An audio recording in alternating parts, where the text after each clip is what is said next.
أعوذ بالله من الشيطان الرجيم بسم الله الرحمن الرحيم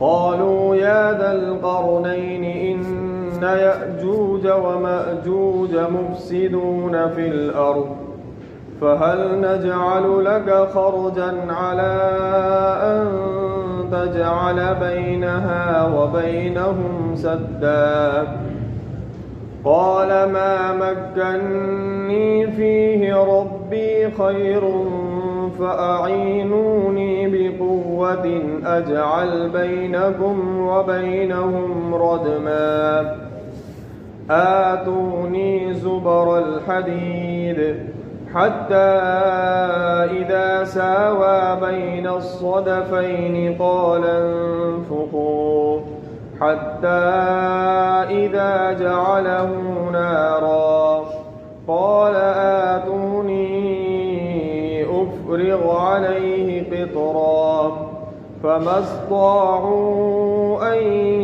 يظهروه وما استطاعوا له نقبا صدق اللہ العظیم.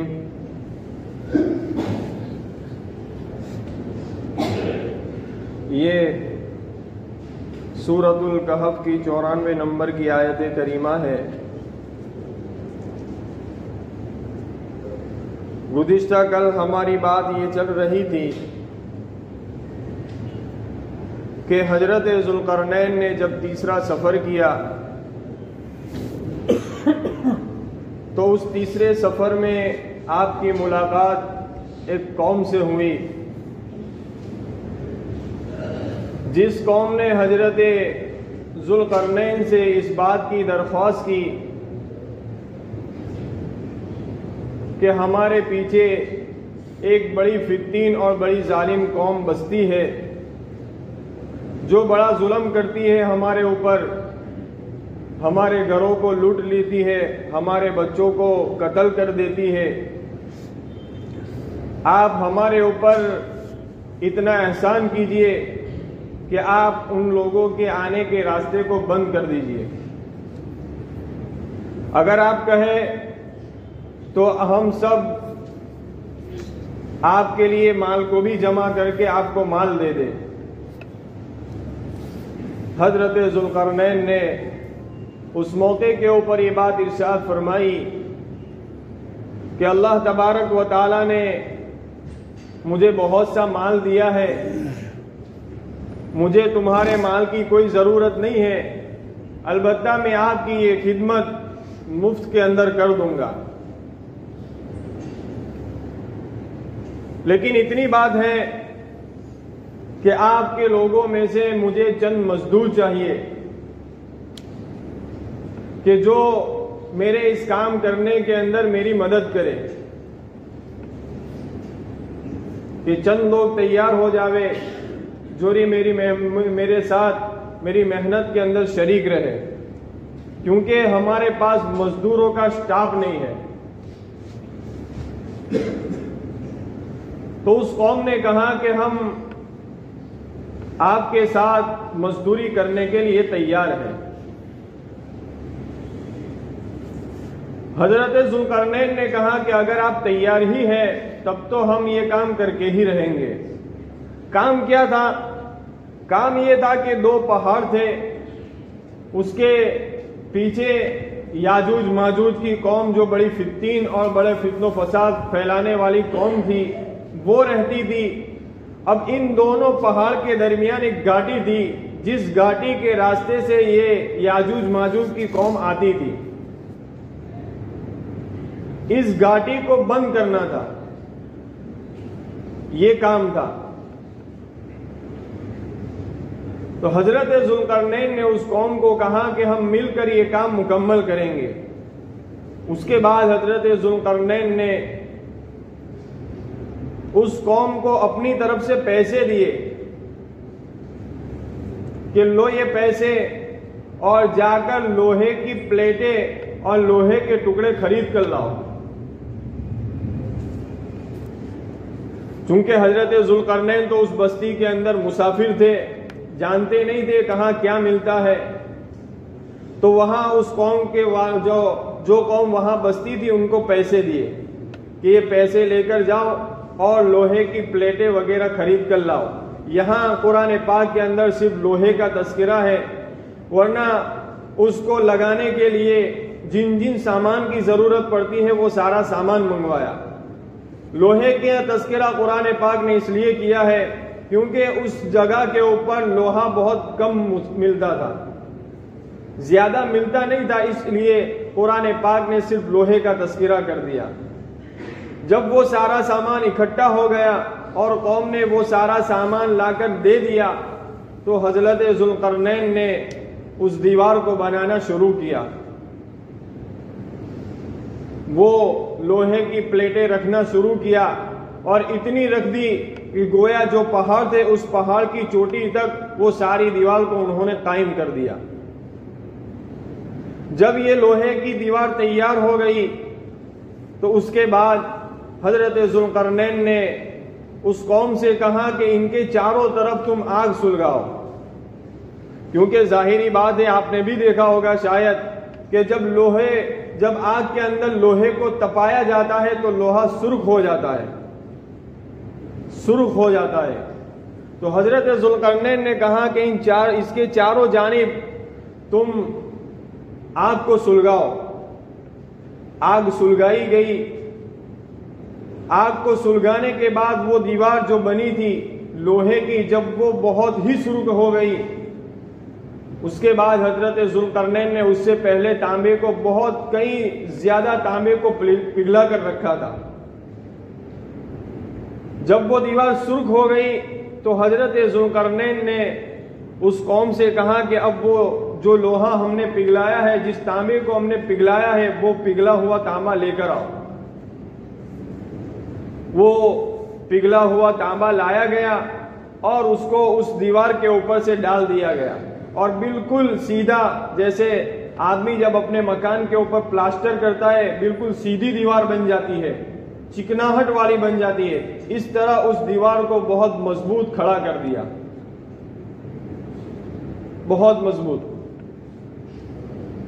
پھر حضرت ذوالقرنین نے جب یہ کام ختم کر دیا تو اس بستی والوں سے اور اس قوم سے آپ نے کہا کہ دیکھو میں نے اپنا کام مکمل کر لیا اور تم کو اس یاجوج ماجوج کی قوم سے تم کو نجات مل گئی، اور یہ میں نے ایک ایسی دیوار بنا دی ہے کہ نہ وہ یاجوج ماجوج سوراخ کر کے بھی ادھر نہیں آ سکتے، کیونکہ دیوار کے اندر ممکن ہے کہ آدمی سوراخ بھی کر سکتا ہے، لیکن وہ دیوار پگھلا کر اور اس کے اوپر تانبے وغیرہ کو ڈال کر اتنی مضبوط کر دی کہ وہ یاجوج ماجوج کی قوم اس کے اندر سوراخ بھی نہیں کر سکتی، اور اس کے اندر اتنی چکناہٹ تھی کہ وہ اوپر چڑھ کر بھی نہیں آ سکتی.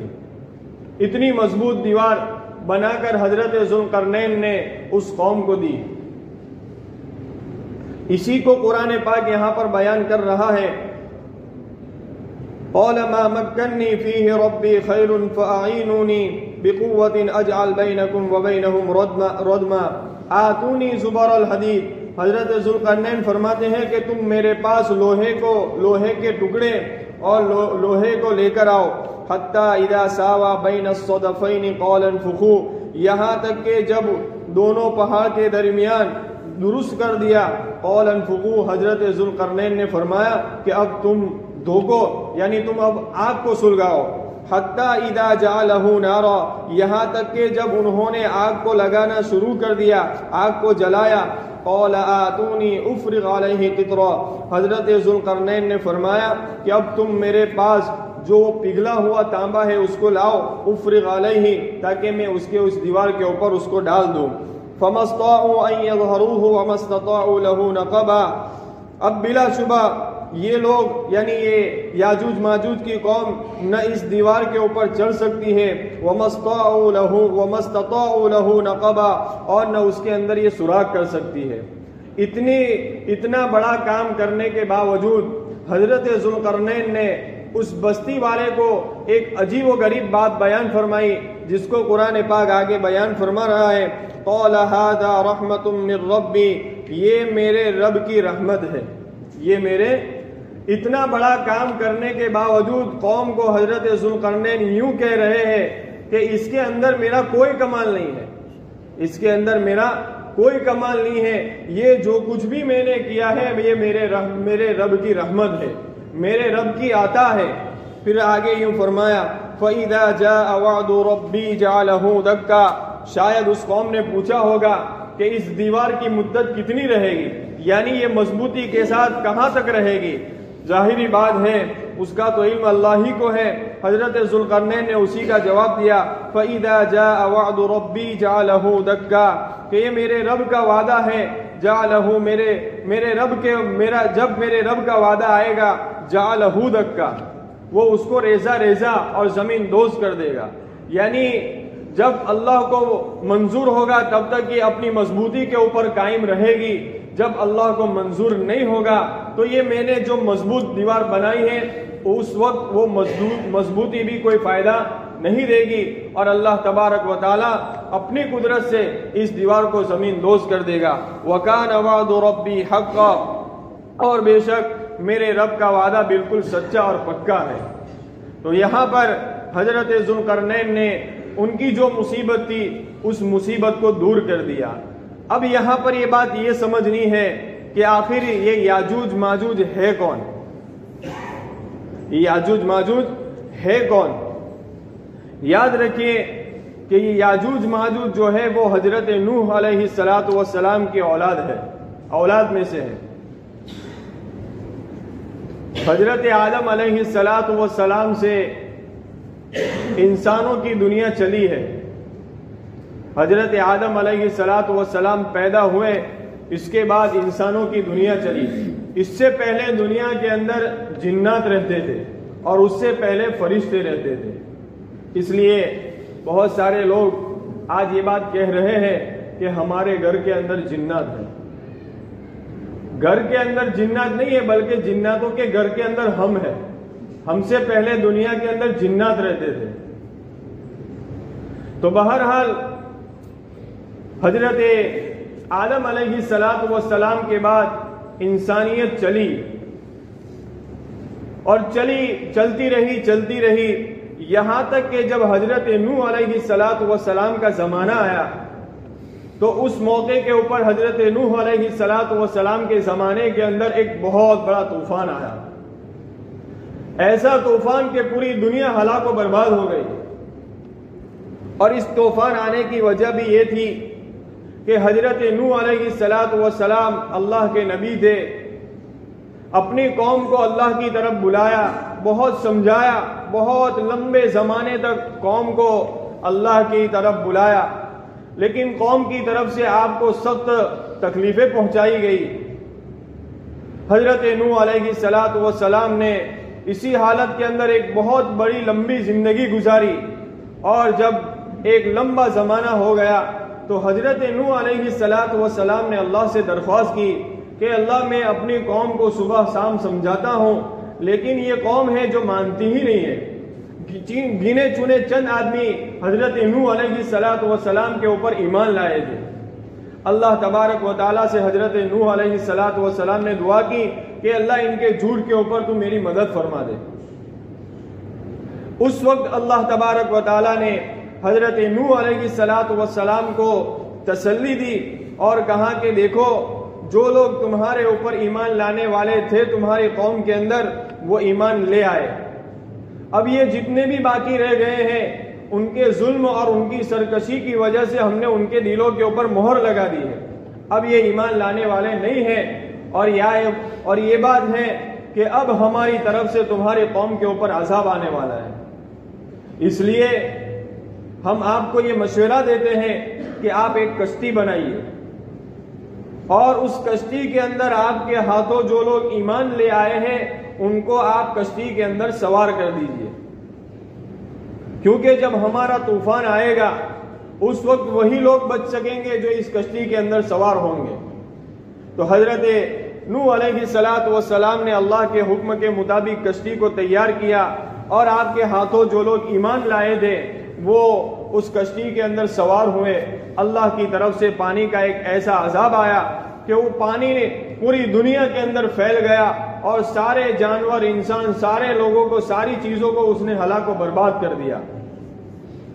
اور یہ طوفان کم از کم 6 مہینے تک رہا۔ 6 مہینے تک اللہ تبارک و تعالیٰ نے کعبۃ اللہ کی حفاظت کے لیے کعبۃ اللہ کو اٹھا لیا تھا، اور حضرت نوح علیہ السلام نے کعبۃ اللہ کا اس موقع کے اوپر پانی کے اندر کشتی میں بیٹھ کر طواف بھی کیا۔ جب 6 مہینے کی مدت ختم ہوئی تو یہ کشتی اللہ کے حکم سے جودی پہاڑ جو ہے وہاں پر ٹھہری۔ جودی پہاڑ پر ٹھہرنے کے بعد اللہ کے حکم سے حضرت نوح علیہ السلام اور ان کے ہاتھوں جو ایمان لائے تھے وہ اس پہاڑ پر اترے، اس کشتی سے نیچے اترے۔ اب اس کشتی کے اندر مفسرین نے لکھا ہے ایمان لانے والوں کی تعداد 80 یا 82 یہ لوگ تھے جو حضرت نوح علیہ السلام کے اوپر ایمان لائے تھے۔ ان میں حضرت نوح علیہ السلام کے 3 بیٹے تھے۔ یوں تو 4 بیٹے تھے، لیکن کنعان جو تھا وہ آپ کے اوپر ایمان نہیں لایا تھا، اس لیے وہ تو اسی طوفان کے اندر ہلاک و برباد ہو گیا۔ لیکن 3 بیٹے جو ایمان لائے تھے وہ اس کشتی پر سوار تھے۔ ایک کا نام ہے عام، ایک کا نام ہے شام، اور ایک کا نام ہے یافز۔ تو جب یہ لوگ کشتی سے اترے تو کشتی میں اترنے کے بعد جو لوگ ایمان لائے تھے وہ آہستہ آہستہ ان کا انتقال ہونا شروع ہوا، اور اللہ کا کرنا ایسا ہوا کہ کسی سے کوئی نسل نہیں چلی، کسی کی اولاد نہیں تھی، کسی سے نسل نہیں چلی۔ صرف اور صرف جو نسل چلی وہ حضرت نوح علیہ السلام کے جو 3 بیٹے تھے ان سے چلی۔ اس لیے آج پوری دنیا کے اندر جتنے بھی لوگ ہیں وہ سارے کے سارے حضرت نوح علیہ السلام کی اولاد میں سے ہیں، سارے کے سارے۔ تو یہ یاجوج ماجوج جو ہے وہ حضرت نوح علیہ السلام کا جو بیٹا یافس ایسا کچھ نام ہے ان کی اولاد میں سے ہے، اور ان کے 22 قبیلے ہیں۔ یاجوج ماجوج کے 22 قبیلے ہیں۔ 22 قبیلوں میں سے 21 قبیلہ جو حضرت ذوالقرنین نے جو دیوار بنائی اس کے پیچھے ہے۔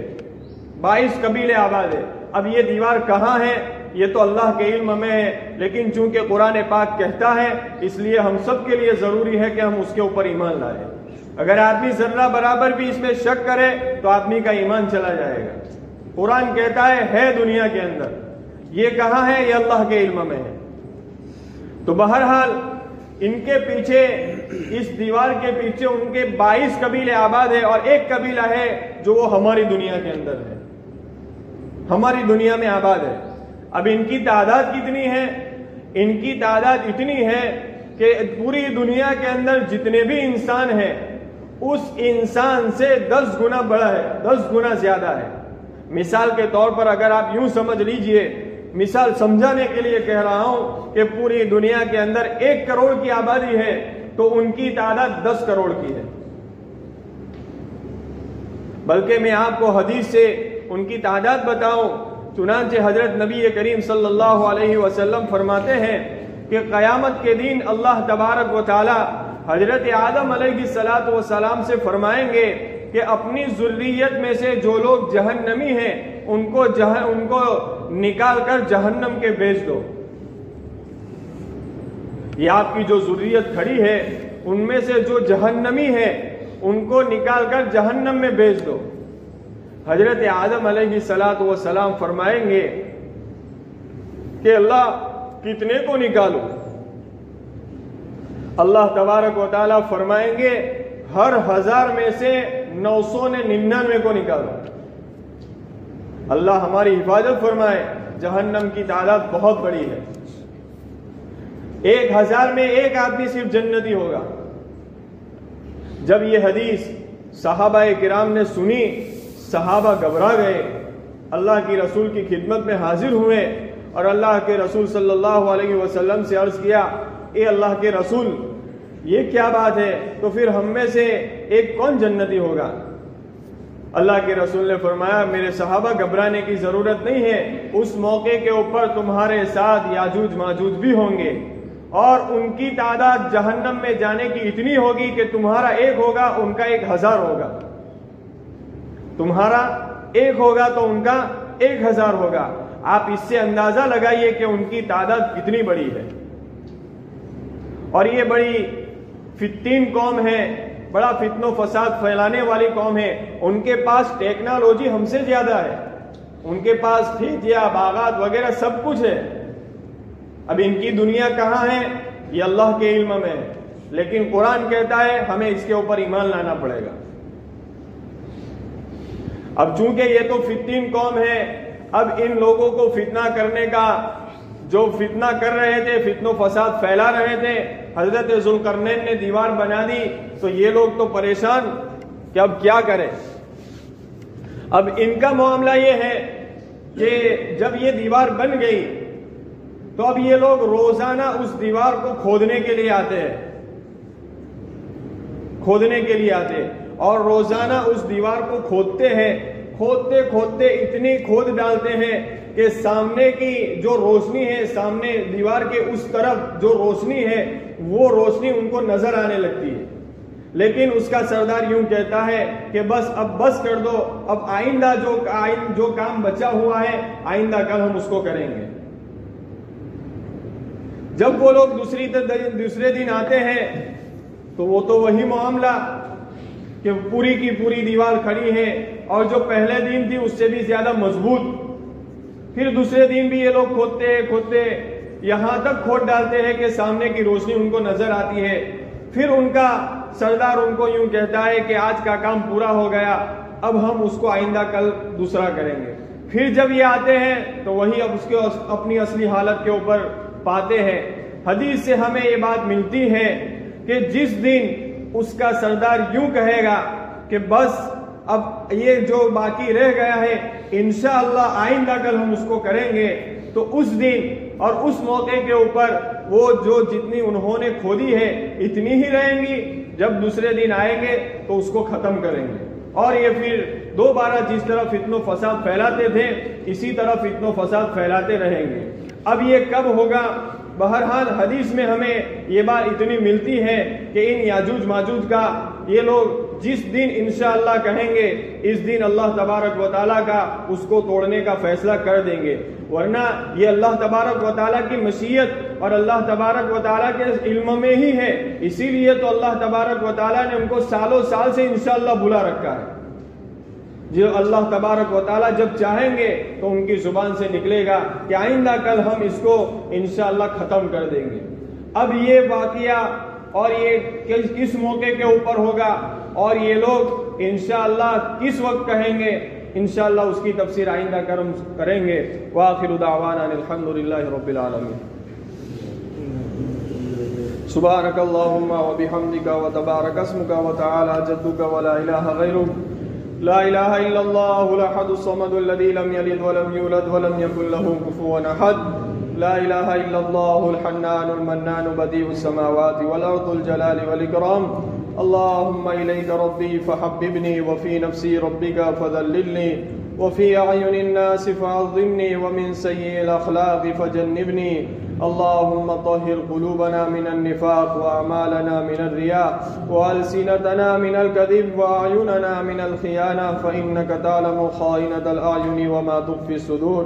اللهم أعطي نفسي تقواها وزكها أنت خير من زكاها أنت وليها ومولاها. اللهم اهدنا الصراط المستقيم صراط الذين أنعمت عليهم من النبيين والصديقين والشهداء والصالحين وحسن أولئك رفيقا. اللهم إني أسألك من فجاد الخير وأعوذ بك من فجاد الشر. اللهم إني أعوذ بك من زوال نعمتك وتحول عافيتك وفجاءة نقمتك وجميع سخطك. اللهم اغفر أمة محمد صلى الله عليه وسلم. اللهم ارحم أمة محمد صلى الله عليه وسلم. اللهم أصلح أمة محمد صلى الله عليه وسلم. اللهم تجاوز عن أمة محمد صلى الله عليه وسلم. اللهم نقنا من الخطايا كما ينقى الثوب الأبيض من الدنس، وادخلنا الجنة وأعذنا من عذاب القبر وعذاب النار. لا إله إلا أنت سبحانك إني كنت من الظالمين. لا إله إلا أنت سبحانك إني كنت من الظالمين. اللهم ربنا ظلمنا أنفسنا وإن لم تغفر لنا وترحمنا لنكونن من الخاسرين. اللهم ربنا اغفر لنا ولإخواننا الذين سبقونا بالإيمان ولا تجعل في قلوبنا غلا للذين آمنوا ربنا إنك رؤوف رحيم. اللهم رب اجعلني مقيم الصلاة ومن ذريتي ربنا وتقبل دعاء. ربنا اغفر لي ولوالدي وللمؤمنين يوم يقوم الحساب. اللهم رب ارحمهما كما ربياني صغيرا. اللهم رب ارحمهما كما ربياني صغيرا. اللهم ربنا هب لنا من أزواجنا وذرياتنا قرة أعين واجعلنا للمتقين إماما. واجعلنا للمتقين إماما. اللهم حاسبني حسابا يسيرا. اللهم حاسبني حسابا يسيرا. اللهم إني أتوب إليك من المعاصي لا أرجع إليها أبدا. اللهم إني أسألك من فجات الخير وأعوذ بك من فجات الشر. لا إله إلا أنت سبحانك إني كنت من الظالمين.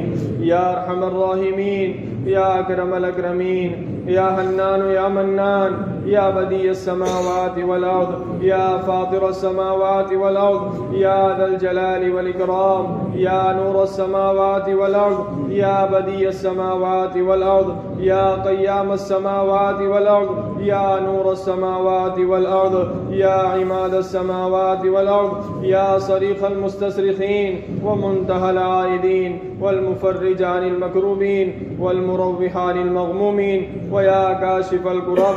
اللهم يا مونس كل وحيد ويا صاحب كل فريد ويا قريبا غير بعيد ويا شاهدا غير غائب ويا غالبا غير مغلوب.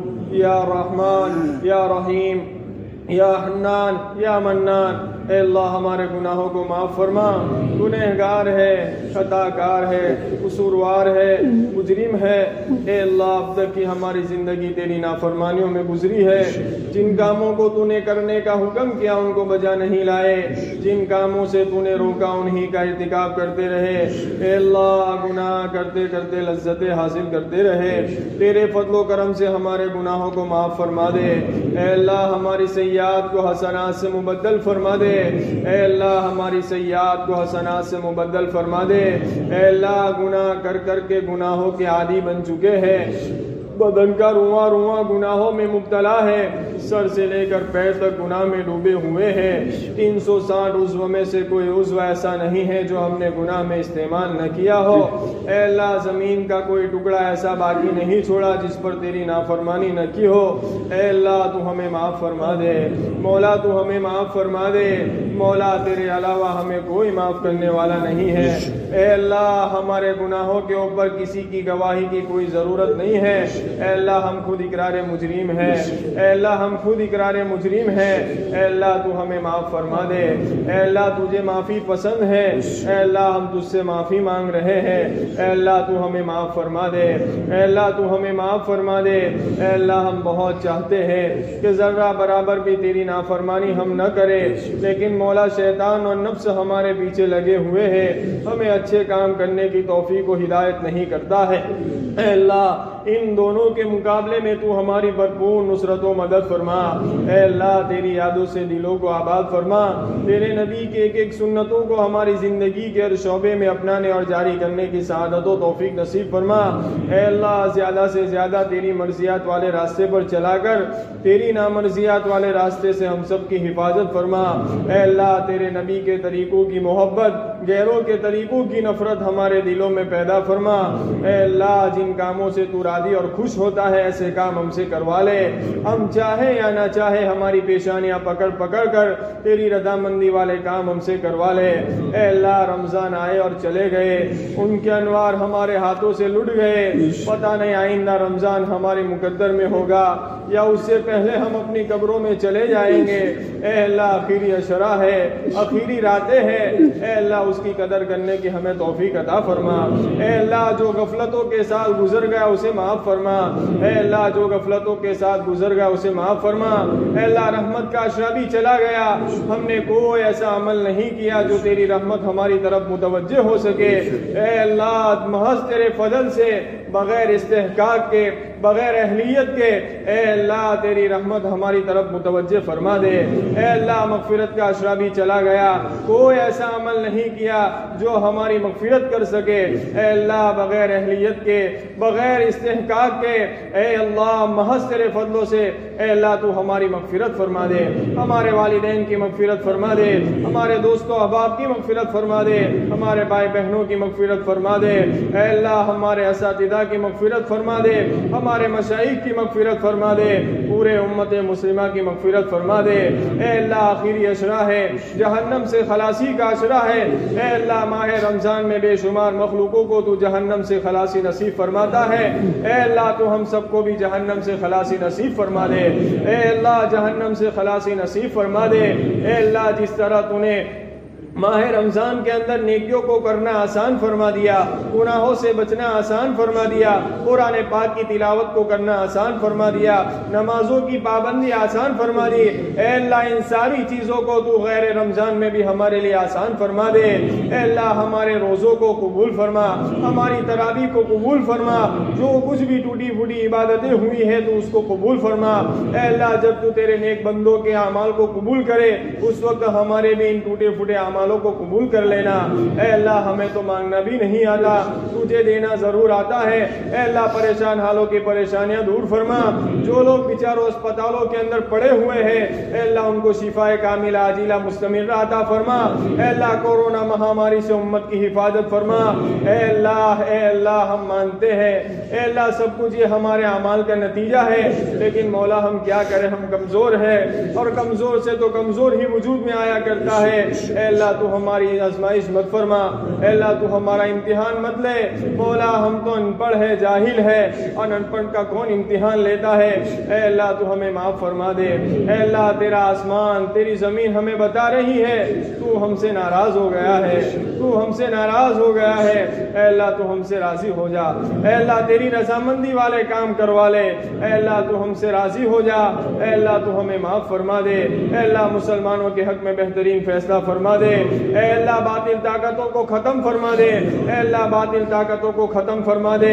اے اللہ اس امت کے فرعونوں سے امت کی حفاظت فرما لے۔ اے اللہ اس امت کے فرعونوں کو ہدایت دے دے، اگر نہیں لکھی ہے ہدایت تو ان کو ایسے چن لے جیسے گندم میں سے روڑے چنے جاتے ہیں، اور باقی زمین کو باقی بندوں کے لیے پاک اور صاف فرما دے۔ اے اللہ تو ہمارے حال پر رحم فرما دے، اے اللہ تو ہمارے حال پر رحم فرما دے۔